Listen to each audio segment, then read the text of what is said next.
Several of you have asked me to make a video about how to deal with graphing all these transformations. So we're going to start off with the worksheet where I assigned you 1 through, I think, 13 on this.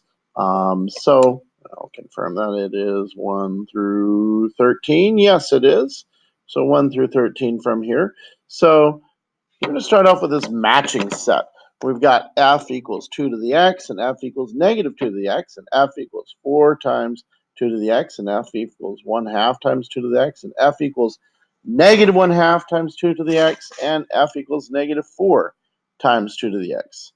So let's start by identifying the parent function for all of these. These are all transformations of a parent function. These are transformations that are a little different from what we've been mainly doing in class. These are the transformations where really the only transformation is they have an initial value for the function. So starting off, we need to make sure we can graph the base function, which is the first one, 2 to the x. So 2 to the x, I've got it right here. If I plug in values of x equals 0, and I work that out for an output of 2 to the 0, and I've got 1 for x, and I work that out for an output of 2 to the 1 power, I get those 2 points, 0, 1, and 1, 2. Okay, and we can turn on that graph, and you can see that it goes nicely right through them. Okay, so that's the basic exponential function. The base exponential function without an initial value is always going to have a y-intercept at 0, 1, because anything to the 0 power is 1, except for 0, which is undefined. But we're not using 0 as a base, so we don't need to worry about that.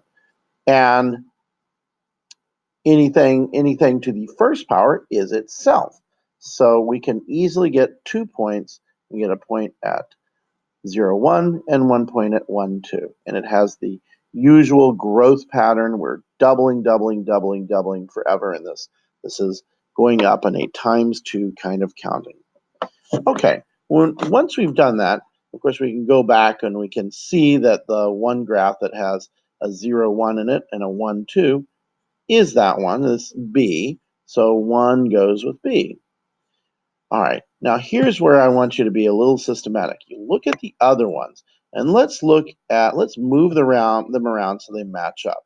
Now, negative 2 to the x kind of matches up with 2 to the x because it's kind of an opposite. I will point out that that negative 2 is really a negative 1 times 2 to the x. Okay, that is not saying negative 2 is being raised to the x power. If it were saying that, you would find it you'd have parentheses around the negative 2 as the base to make it clear that that was the whole base. So let's look at these others. So we got a 4 times 2 to the x and a negative 4 times 2 to the x. I'm going to move these around so they're next to each other so we can do a little comparing and contrasting. So the big thing you might notice is these two have either a 4 or a negative 4 as their initial value, and these two have a 1/2 or negative 1/2. So we'll come back to that. Let's start off with dealing with this one. Okay, if I were to copy these points here, and instead of making it 2 to the 0 power, I'm making it negative, and we label those. And look, we've got opposite points. 0, 1 becomes 0, negative 1. 1, 2 becomes 1, negative 2. That's because for the same x inputs, we're getting the opposite y inputs because I've multiplied my function by negative 1. I have flipped my function over the x-axis. All my positive y values have now become negative y values. And I can turn my function on, and you can see it's a mirror image across the x-axis. All I've done is I've made my function negative. I've reversed it across the x-axis, so all the y values go into y territory. Now, both of these functions have domains of all real numbers, and this one has a range that's anything above 0, and this one down here has a range of anything below 0. So our ranges are range is greater than 0 and range is less than 0. And they each have an asymptote of the x-axis, which they go on forever and try and get closer to forever, but never touch. Okay, so we go back to that. Now, I'm going to turn this one off. Actually, before I turn that off, let's actually go and take a look and see which it matches. Okay, it has, instead of 0, 1, it has 0, negative 1. And this one, A, has 0, negative 1, and 1, negative 2. So number 2 matches with A. We get 1B and 2A. Now let's take a look at this times 4 stuff here. So I'm going to turn this one off so it's not in the way. And instead, I'm going to make points here for instead of 2 to the 0 and 2 to the first, I'm going to say 4 times 2 to the 0 and 4 times 2 to the first. And we'll get points where we get 0, 4, and notice the y value has been quadrupled. 1, 2 goes to 1, 8. So the x value is the same, but the y value has been quadrupled. We are quadrupling our function. We are stretching it vertically in a quadrupling sort of way. We do the same thing with these that I did with the last one, and we take a look at this function, negative 4 times 2 to the x, and I just make all of these negative 4.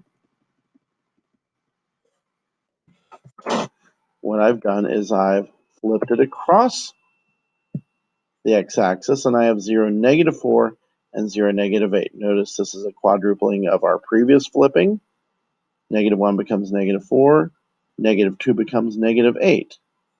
Okay, so we'll go back. Let's just graph our 4 times 2 to the x on top of those. And there it is. It's just it's the same function. It's just stretched 4 times further away from the x-axis, 4 times away from 0. On the other hand, we put this one, and it is a mirror image of the 4 times as stretched, 4 times as far away. Each one of these is also 4 times as far away from our other reverse image one. Okay, so we got to go back and take a look. So we're now looking for ones where we've got a 0, 4 and a 1, 8, and a 0, negative 4 and a 1, negative 8. So the positive quadrupling one goes to D, and the negative quadrupling one, number 6, goes to E. And we're in pretty good shape now, because all we've got left is 5 and 4. Now they are identical except for opposite signs. So you can probably predict that we're going to have, once again, some flipping over the axis. I'm going to turn the 4 ones off for now. And I'm going to go and take a look at the 1/2 ones. So if I were to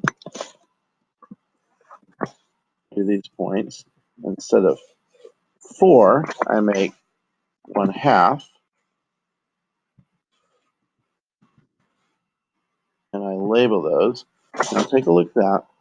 Our points are 0. Our x's 0 point is now half, makes a half as tall y value, and our x is 1 makes a half as tall y value as well. So every y value is going to be half as far from 0 as its corresponding y value in our parent function. So we can turn that one on, and there it is. It's a halfway function from our parent function of 2 to the x. 1/2 of 2 to the x, it makes sense, would be 1/2 of our parent function of 2 to the x. Okay, you could probably predict that if I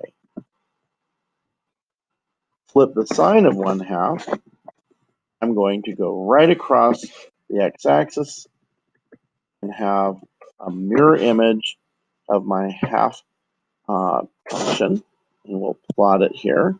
And there it is, 0, -1 half, 0, -1. They are halfway between the flipped parent function and the x-axis, halfway between again. So now we just want to look for, when we see that positive one, we want to look for the flatter one, which is going up above in positive territory. So 0, 1 half, and 1, 1. So that's going to be 4 is going to be F. And we look around and we find the one that's flipped over. These two are mirror images of each other, 0, -1 half, and 1, -1. And C here is going to match up with number 5. All right, I hope that has been helpful to you as you think about how we break these down. You want to start by trying to identify what our parent or base function is. And in this case, we're treating it as just the base to a plain simple power of x. So 2 to the x, it's a simple doubling function. And then we monkeyed with it. We made it the reverse. So it flipped into negative y values. And then we quadrupled it. So it became 4 times as far away from the x-axis. And then we flipped that. So that one was 4 times away from the x-axis and its y values as this negative one. And then we went to halving it. So we halved our doubling function. So all of our doublings got halved. So instead of going from 1 to 2 to 4 to 8, we went from 1 half to 1 to 2 to 4. So everything's got slowed down. It still is doubling, but it's doubling at half the rate. And then we flipped it over the x-axis with -1 half to the 2 times 2 to the x. All right, I'm going to stop now, and thanks for watching.